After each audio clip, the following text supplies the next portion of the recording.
Trinity Tran. I am the co-founder and lead organizer of the California Public Banking Alliance and Public Bank Los Angeles. Okay. Also executive director of Urban Partners Los Angeles Food Bank. Stop now.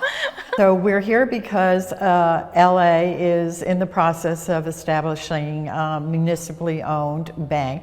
And I would love for you to share the evolution of this movement here and your involvement in it and where we are now. The evolution of public banking really began in 2017 as activists were working on the ground pushing their municipal local governments to divest from big banks. And this was done in solidarity with indigenous groups who were at the end of 2016, 2017 fighting in Standing Rock against oil pipelines that were encroaching on indigenous lands, that were destroying the earth, poisoning the water. We were watching horrified as indigenous communities were getting shot at with water cannons, were being brutalized by private police force who had been hired by the oil companies.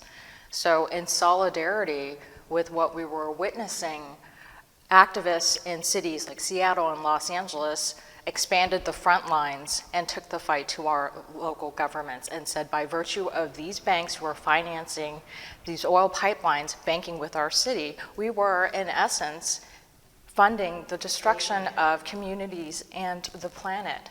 So Councilmember Kshama Sawant in Seattle led the movement in alliance with indigenous groups to divest the city of Seattle $3 billion from Wells Fargo Bank. $3 billion. With a B. $3 billion. Wow. That then inspired us in LA because Wells Fargo was also the primary banker, our primary bank in Los Angeles, a bank that has a long laundry list of crimes against humanity, from redlining communities, illegal foreclosures of working class family, discriminatory practices against communities of color. We wanted Los Angeles to divest from Wells Fargo, so we launched Divest LA, and for 9 months led a grassroots campaign to restructure the Los Angeles financial system so that our funds could be diverted towards socially and environmentally responsible avenues. What an achievement. Holy cow. Holy cow, who says that anymore? So tell us what happened then. All right, so you accomplished this, but let's just back up a moment. How did you accomplish that? What kind of coalition did you build? So it started as a very visceral fight against big predatory banks, but what evolved was a very practical and powerful solution to address the common harms of the private financial system, and that would be to create a public bank. We knew with the size of the municipality of Los Angeles, the only banks that would be capable of holding billions of dollars in funds would be large conglomerate Wall Street banks. So divesting funds from Wells Fargo and moving it to another large predatory big bank wasn't a solution. The only true solution was to divest from Wall Street altogether by creating a bank that was owned by the people, accountable, transparent, with socially and environmentally responsible mandates. So where are you right now? We are in the process, we are currently in the banking revolution. We are in the midst of a banking revolution. After divestment, we built Public Bank LA to divest from Wall Street altogether and create a bank owned by the people of Los Angeles. We led the Measure B campaign. That was a 4-month campaign that was put on the ballot by the former city council president.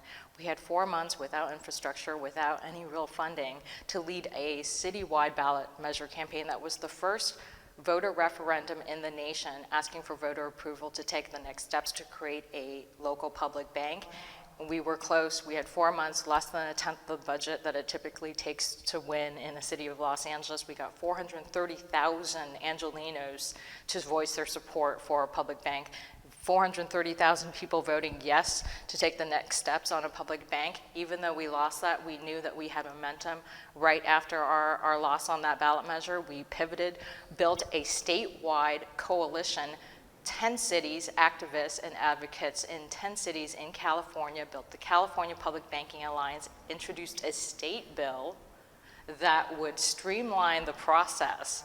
Instead of activists in cities like Los Angeles and San Francisco and San Diego creating their own individual public banking policies, we backed one bill that would streamline the process for cities across the state to create public banks. 10 months after we lost Measure B, Governor Newsom signed AB 857, the Public Banking Act, the first public banking bill in the nation. And that's why I'm here, because of that and where you are now. But this organization that you have done with others, how did you bring everybody together? I mean, you just tapped into existing organizations and said, hey, do you want to do this? Or tell us how you brought together such a powerful group. Ellen Brown was very, very critical in that we started formulating the idea of creating an alliance at the end of our Measure B loss, and Ellen had a retreat in Colorado where she brought in activists, public banking activists from across the nation. Let's tell everybody who Ellen Brown is.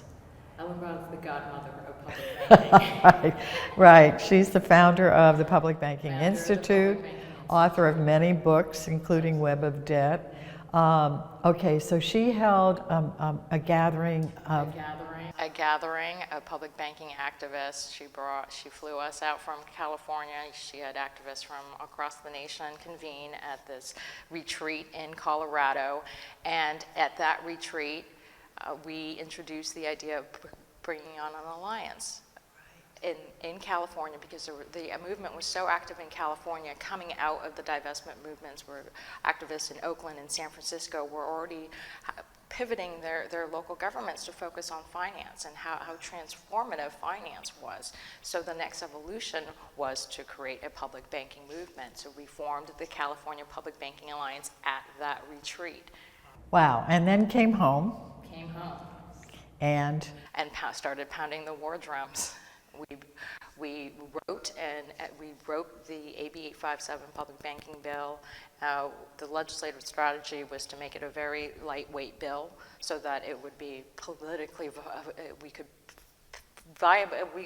feasibly pass that bill in one legislative session. So we didn't want to micromanage details of what a public bank does at the state level. We're leaving those details for cities to formulate on their own, considering how vastly diverse geographic regions in California are, and lending priorities would be different for each region and localities in California. So we created a streamlined bill, and then we built the political capital behind public banking to move it from an idea that was, no one knew what a public bank was years ago. What we had to do was normalize it. The most powerful thing you can do with an idea is to normalize it. So we built the political capital, engaged institutional support to make it a politically safe idea. So we engaged the Democratic Party, Democratic delegates, labor. Bringing labor behind a political concept is very powerful. And then, of course, build the people power behind it, a diverse breadth of a coalition representing everywhere from social justice groups to racial justice groups to environmental justice group to community banks and credit unions. Everyone across the board, we engaged the entire left and built a coalition over 200 groups strong, even had 17 cities and counties pass resolutions to endorse public banking. So all of this moved public banking into the realm of respectable public policy. What a move, what a brilliant move. All right, so then the bill, now the bill is not, as you said, doesn't have details about how to set up a public bank. So you're doing it one way here in LA. I understand in Northern California there may be a regional approach, is that correct? So what the bill does, it creates the legal and regulatory framework for public banks. There's multiple steps that a local municipality has to take in order to form a public bank. The first is to create a viability study, also known as a business plan, that will address the capitalization, the governance, the jurisdiction, the risks of a public bank. That business plan has to be approved by the local governing body, and then it has to be approved by the state regulatory agency, Department of Financial Protection Innovation Agency, and then it has to be approved by the FDIC. So there's various levels of approval before a public bank license can be granted to a city, but it now creates a framework and a guideline for which cities can apply to form a bank. And after we passed AB 857, cities right now are in the process of creating a public bank following the guidelines of the law we passed. So in Oakland, Alameda County, Oakland, and Berkeley are working to form a regional East Bay public bank.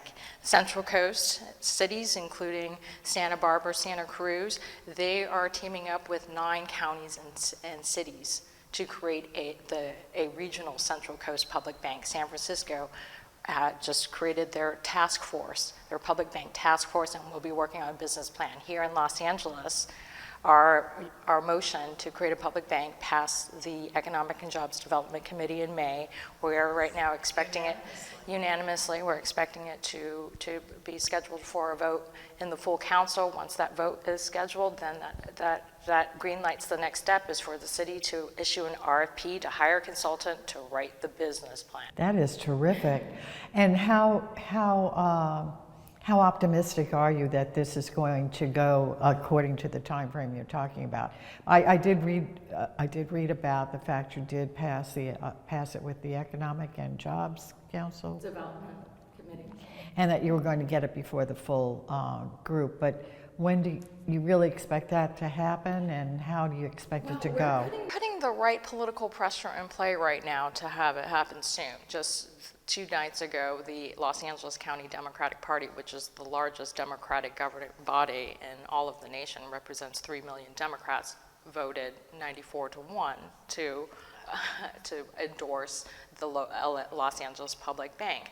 So we have labor groups like UFCW 770, SEIU 721, Unite Here 11, sending in support letters. We have community groups like Sunrise Movement Los Angeles and neighborhood councils all sending in their support. So we're positioning all of the right elements in place so that the city council can feel comfortable with taking the next steps, knowing that there is community support and political support behind this. On top of that, Congresswoman Rashida Tlaib just tweeted the other night, public banks now. Oh, wow. So we've got all of this energy momentum building at the local, state, and national level, which is incredible. And I'm sure you heard about AOC's introduction of the Federal Public Banking Act. I wondered how that was fitting with what you're doing. And that is incredible. Our team has worked with members of think tanks in DC to help craft that bill in the last year and a half. There doesn't seem to be a lever that you have missed here in making this happen. It's a military pincer move, right? And you have to attack from all angles. Yeah, and you are. So how do you envision this Public Bank LA working once it is formed and up and running? Okay, so a public bank is a financial institution that is owned by a local government, a city, a region, or a state. And the deposit base for a public bank are the taxes, the fees, the fines, the funds, the revenue that our city accrues, which then leverages to create loans just like any other bank. But the difference between a public bank and a private bank is with a public bank, the interest and profit belongs to the community. So rather than it gets siphoned out of state by private Wall Street bankers and private shareholders, that money stays here and gets recirculated back into our local communities so that we can fund things that we need: affordable housing, solutions to homelessness, a Green New Deal for Los Angeles. So you have touched on this, but do you want to go any deeper? Because we are filming about solutions addressing racial wealth inequity. So would you like to go deeper with how that will work here? Yeah, I mean, I'll go into, I can talk about a little bit more about why our cities need public banks. Yes. Right now, in order, and then I'll go into the racial equity. Right now, if our cities want to build public projects, whether that's bridges, roads, or schools, we have to turn to the private financial market, which charge high interest and high fees. And the private banks, private Wall Street banks, don't have interests that align with the public. They leverage our funds to finance fossil fuel industries that destroy the earth, immigrant detention centers that destroy families, private weapons manufacturers that kill poor folks across the nation. So our money is being leveraged and used in ways that harm our people. And without an option, our money is now being funneled to Wall Street private banks. So with public banking, we're creating a new institution, a publicly owned institution that is completely transparent and accountable to the people.